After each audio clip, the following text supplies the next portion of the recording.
Hey, what's going on guys? RVZ Stealth here, and in today's video I have, in my opinion, the best junglers for Season 4, patch 4.15/4.16, and the reason why I have /4.16 is because it doesn't look like there's going to be many nerfs or buffs to champions in 4.16, so the list should stay the same, which is why I'm not going to make a list for 4.16 because there won't be many changes to champions, so this list applies for both patches. So my first pick is Lee Sin, and I still definitely believe he deserves a spot on my top 5. He's still a strong champion, he's still basically got the same kit, and he can still make really good plays, so pros to Lee Sin are he's got good CC with his E and his ultimate, he's got really good clear speeds, he's got great ganks with his Q, his ultimate is really good, especially for team fighting, and also when you're ganking, you're basically guaranteed a kill if you can get behind your opponents. He's got ward jumps, which makes it easier for him to escape out of sticky situations, and he can make really sick plays. Cons to Lee Sin are he's got a higher skill cap, so if you're not very good at landing skill shots, then I wouldn't recommend playing Lee Sin. He falls off late game, and he can't duel as well anymore because of the nerfs to the attack speed slow on his E, and he can't invade like he used to because of that, because he's not the best duelist anymore. My next pick is Vi. Pros to Vi are she's fairly easy to play. All of her abilities are point and click except for her Q, which is still pretty easy to land. She's got really good ganks with her Q because it's got such a long range. Her level 6 ganks are basically a guaranteed kill if you can catch your opponents pushed out of lane a little bit. She's really good at zoning in teamfights because she can ult their high priority damage dealer and just take them completely out of the fight. She's got good clear speeds because of her E and her W, and she is a low risk, high reward champion because she's quite easy to play, but she brings a lot to the team because of her good CC. Cons to Vi are she's an all-in champion, so you have to make sure you're communicating with your team and make sure that they're following up, because I've had this happen to me so many times where I've just used my ultimate to engage and then my team doesn't follow up and then I'm left to die, so make sure that your team knows that you're engaging on someone. And she's pretty weak if she's behind because she's an engaged champion, so if she doesn't have her items then she won't be able to soak damage when she's engaging. My next pick is Rengar. Now, even though Rengar got quite a big nerf to his ultimate, I still believe he's a really strong pick, and he can carry solo queue really hard because when his ultimate is up, it's just such a strong ability, and he can get so many good ganks off, and especially late game it's so strong because he can pick off enemy squishy champions really easily. So pros to Rengar are, of course, his ultimate.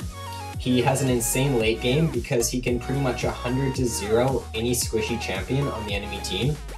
He's fairly easy to play. He has he's probably got the best ganks in the game at level 6 because of his ultimate.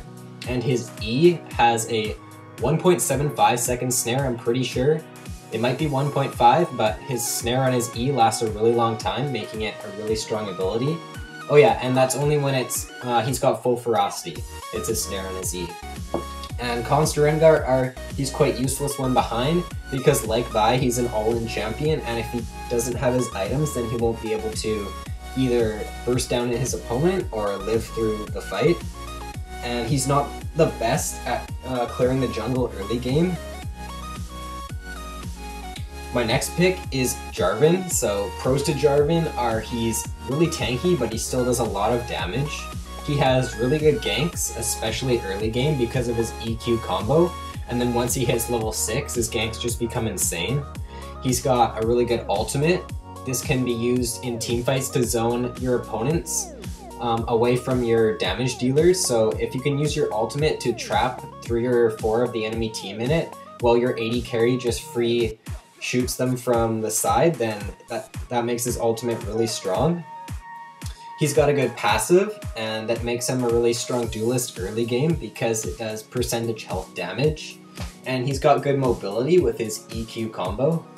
Cons to Jarvan are his engage combo can be hard to land.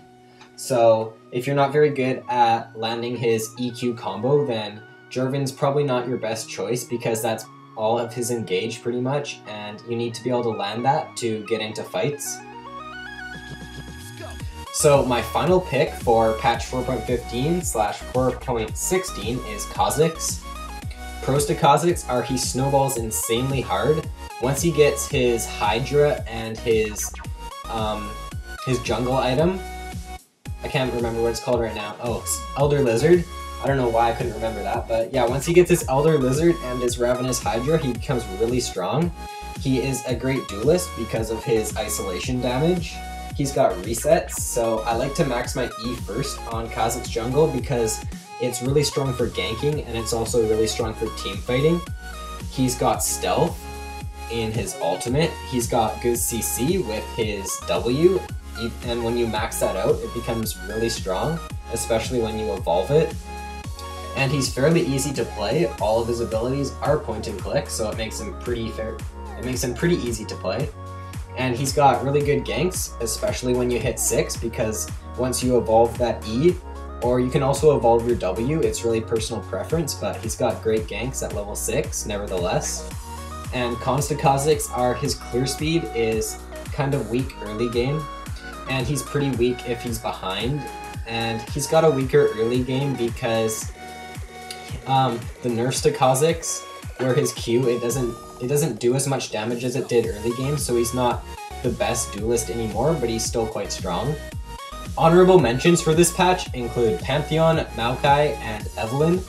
So and before I start talking about them, you guys might be surprised that I didn't include Elise on this list, but I've come to realization that Elise isn't very strong in solo queue because she's quite a hard champion to play, and she's not the best for solo queue because she's hard to pick up on, and she's not really she's a high risk, low reward champion in my opinion, and there's just a lot of other champions that are easier to play, and they do exactly what she does, so that's why she's not on my list. She's good in LCS because she fits into certain team comps, but I just don't think she's good for solo queue anymore. So Pantheon, the reason why Pantheon is on this list is because his ganks with his stun, and especially once he hits level 6, are really strong. Maokai, he's just overall a strong champion right now. You can put him pretty much anywhere, and he's going to be a good asset to your team. And Evelynn's going to be strong as long as her passive stays the same. The ability for her to be stealth at all times is really good, and it makes her ganks really strong. So all of these champions are strong, but they just didn't make my list, which is why they're on honorable mentions. So that is all for the video, guys. If you enjoyed, then be sure to like and subscribe for more League of Legends content, and if you are wondering why I didn't include a certain champion on the list, then be sure to comment below asking me why. And thanks for watching, guys, and I will see you in my next video.